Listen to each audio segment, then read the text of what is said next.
Assalamualaikum warahmatullahi wabarakatuh. We are from Group 30 and today we want to talk about Islamic views on child abuse. Okay, recently, a total of 2,040 cases of abuse against children were recorded by the Social Welfare Department JKM in the 4 months between January to April 2020. Minister of Women, Family and Community Development KPWKM Datuk Seri Rina Muhammad Harun informed his party will not compromise on any offence involving the rights and welfare of children. In fact, each of these children is an important asset for the country and society in determining the pattern of development of the country in the future. There are natural given protection and care in childhood shapes who we become. But some young lives are being harmed by sexual abuse, and for some this leads to significant problems in later life. Right now, on average, 1 child in 20 suffers sexual abuse. But there are actions we can all take which, when brought together, can make all children safer and help stop it from happening. First, we need a better understanding. I want to present about definition type of child abuse. It has 4 types.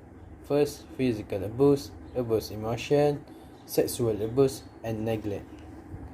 First is physical abuse. Physical abuse case meaning when a physically injured child causes injuries such as can be seen on any part of the child's body as a result of violence or the use of an injured internal to a child's body. Emotional abuse. Emotional abuse, on the other hand, can be defined when child is emotionally harmed, visible disturbance in the child mental or emotional functioning, such as mental or behavioral disorder, as anxiety, depression, loneliness, and delayed development. Sexual abuse. Sexual abuse under the Children Act 21 can be defined as when a child is sexually abused if he participates either as a participant or an observer in any activity of a sexual nature of an sexual intent of exploitation by any person to satisfy the sexual desire of that person or another person. Neglect, on the other hand, refer to the precision and serious failure to provide for a basic physical, emotional, and development in terms of health, education, emotional development, nutrition, shelter, and safe living from children. Bismillahirrahmanirrahim. Assalamualaikum warahmatullahi wabarakatuh. My name is Muhammad Afiq Iqbal Mohamed and number entry is 1190458. And today I will talk about 3 terms. And the first one is the quarrel. The quarrel means fight. But usually it is not a physical fight, it is a verbal fight.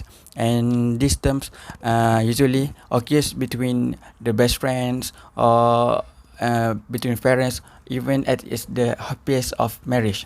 And the second one is financial problem. Financial problem is a situation which is you are not able to meet your bill on time or effort and necessary basic needs for your family, even for yourself.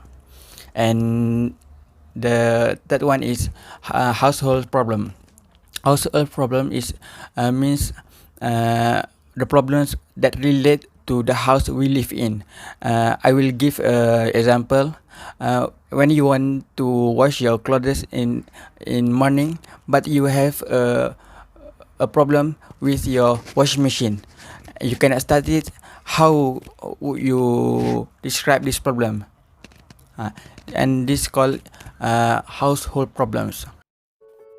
Childhood shapes who we Assalamualaikum become. warahmatullahi wabarakatuh. So I want to talk about measures to overcome child abuse.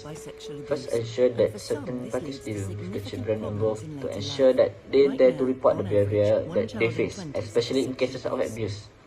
Second, encourage the provision of a healthy and safe environment for children. Third, encourage each relevant organization to establish policies and regulation on child protection. Four, establish early warning measures and in the protection of children at the national and international levels. Fifth, provide basic knowledge to children to enable them to protect themselves from neglect, abuse, and violence, as well as identify situation that are risk to them. 6. Create centers that are able to give children involved, training them to build mental, spiritual, and physical. 6. Expand and improve counseling services to victims, families, adult offenders, child offenders, and the local community.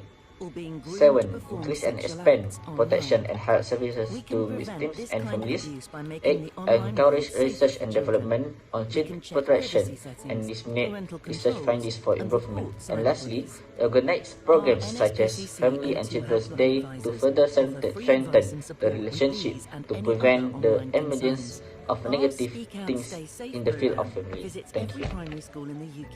Assalamualaikum warahmatullahi wabarakatuh.